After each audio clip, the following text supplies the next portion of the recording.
आपण आयुष्यात अनेकदा गोंधळलेला असतो. दोन बाजू दिसतात, दोन्ही खरी वाटतात. निर्णय घ्यायचा असतो, पण मन थरथरत असतं. अशा वेळी जर स्वतः श्रीकृष्णच आपल्याला समजून सांगत असतील, तर आपली भ्रांती नाहीशी होईल का?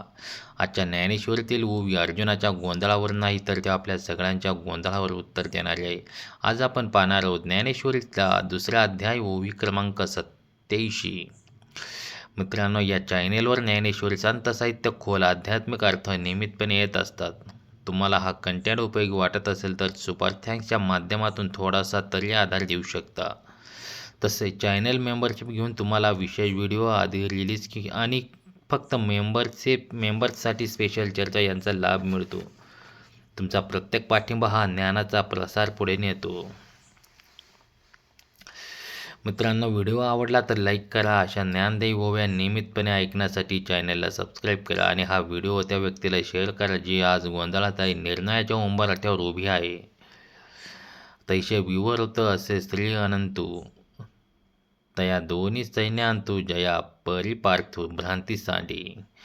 ज्या प्रकारे श्रीकृष्णाने दोन्ही सैन्याच्या मध्ये उभे राहून अर्जुनाला संपूर्ण परिस्थिती उलगडून दाखवली, त्या स्पष्ट विवेचनामुळे पार्थाची भ्रांती दूर झाली.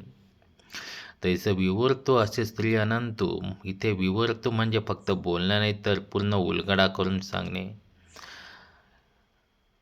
श्रीकृष्ण अर्जुनाला उपदेश करत नाही, त्या अर्जुनाच्या मनातले प्रश्न उलगडून त्याला समजून सांगतात. आज आपल्यालाही फक्त सल्ला नको असतो, तरी कोणी आपली अवस्था समजून घेणं असतं. तया दोन्ही सैन्य आणतो म्हणजे जी ओवी फार खोल आहे.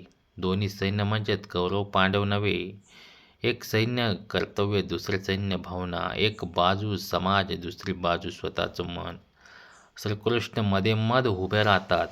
ना एका बाजूने ओढ, ना दुसऱ्या बाजूने झुकावं. हेच खरे मार्गदर्शन. जया परी पार्थू. पार्थ म्हणजे अर्जुन, पण प्रत्यक्षात तो आपणच आहोत. आपणही कधी नात्यांमध्ये अडकतो, कधी निर्णयांमध्ये गोंधळतो, कधी योग्य असूनही पाऊल उचलू शकत नाही. अर्जुनाची अवस्था म्हणजे मानवी मनाची अवस्था. भ्रांती सांडी ही ओवीचा कळस आहे. श्रीकृष्ण काही चमत्कार करत नाही, ते अर्जुनाचे शस्त्र उचलत नाही, ते युद्ध थांबवत नाही. ते फक्त भ्रांती काढून टाकतात, आणि जेव्हा भ्रांती जाते तेव्हा निर्णय आपोआप स्पष्ट होतो. भीती कमी होते आणि कर्तव्य दिसू लागते. आज आपल्याला श्रीकृष्ण समोर उभे नाहीत, पण ज्ञानेश्वरी आहे, संतवाणी आहे, सद्विचार आहे. जेव्हा मनात गोंधळ असेल, तेव्हा निर्णय घेण्याआधी मधोमध उभे राहून पहा.